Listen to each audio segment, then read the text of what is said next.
बिहार विधानसभा चुनाव को लेकर तैयारियां तेज हो गई हैं। नेताओं की लगातार प्रतिक्रिया सामने आ रही है। वहीं इसी बीच जन स्वराज पार्टी के संस्थापक प्रशांत किशोर ने ऐलान किया है कि उनकी पार्टी 2025 के बिहार विधानसभा चुनाव में सभी 243 सीटों पर अकेले चुनाव लड़ेगी। उन्होंने किसी भी अन्य दल से गठबंधन करने की संभावना को खारिज कर दिया। प्रशांत किशोर का कहना है कि जन स्वराज बिहार को बदलने का प्रयास है और चुनाव जीतकर किसी के साथ गठबंधन कर सरकार बनाने का सवाल ही नहीं उठता। अरविंद केजरीवाल के विप शहना जाने पर सियासी पारा हाई हो गया है। इसे लेकर भाजपा नेता लगातार अपनी प्रतिक्रिया दे रहे हैं।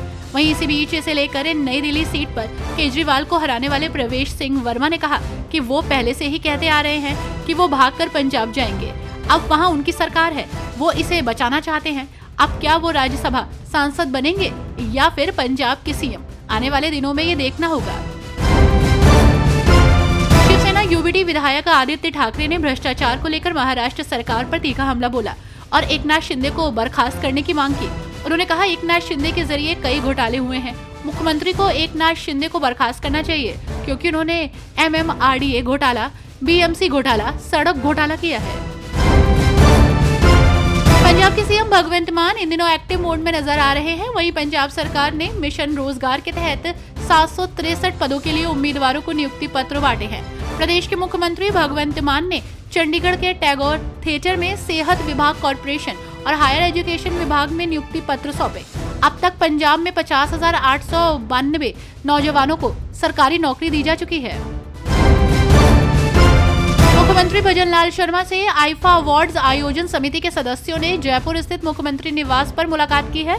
इस दौरान समिति के सदस्यों ने मुख्यमंत्री को आईफा अवार्ड्स समारोह में शामिल होने का निमंत्रण दिया है।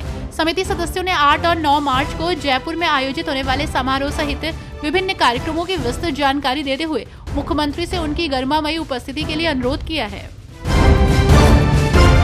अबू आजमी के औरंगजेब को लेकर दिए गए बयान पर सियासत गर्म है। यहाँ तक कि उन्हें निलंबित कर दिया गया है, जिस पर बीजेपी नेता शहनवाज हुसैन ने बड़ा बयान दिया है। शहनवाज ने कहा कि अबू आजमी को निलंबित करना बिल्कुल सही फैसला है। इसके साथ ही उन्होंने कहा कि औरंगजेब की तस्वीर अपने दफ्तर में लगा लें। आगे उन्होंने कहा शिवाजी के राज में औरंगजेब की प्रशंसा करोगे तो यही होगा। बीजेपी नेता ने कहा कि अबू आजमी जानबूझ के इस तरह की बयानबाजी करके लोगों की भावनाओं से खेलने की कोशिश करते हैं। बिहार विधानसभा चुनाव से पहले राज्य का सियासी पारा हाई चल रहा है। वहीं इसी बीच बिहार प्रदेश में भारतीय जनता पार्टी के नेता सम्राट चौधरी बनाम राष्ट्रीय जनता दल के नेता तेजस्वी यादव के राजनीतिक वाक युद्ध में एक के बाद एक अलग अलग पार्टियों के नेताओं की प्रतिक्रिया देखने को मिल रही है। इस क्रम में जेडीयू नेता नीरज कुमार ने भी अपने विचार व्यक्त किए हैं। उन्होंने कहा कि बिहार में विकास कार्य किए गए हैं, उसे नीतीश कुमार ने किया, न कि लालू यादव ने।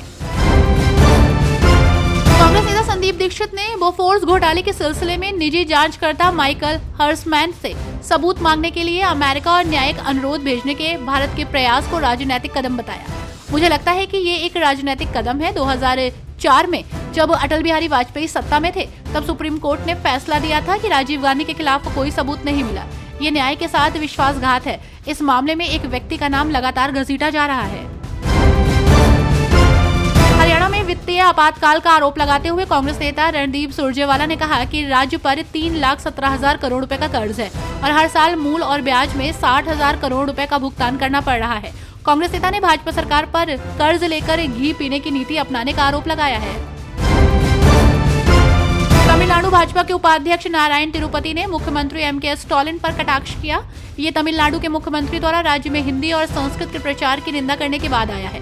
उन्होंने कहा इसमें कोई संदेह नहीं है कि दक्षिण भारत ने देश की जनसंख्या कम करने में मदद की है। यही वजह है कि उन्हें वित्त आयोग में 0.5% हिस्सा मिला।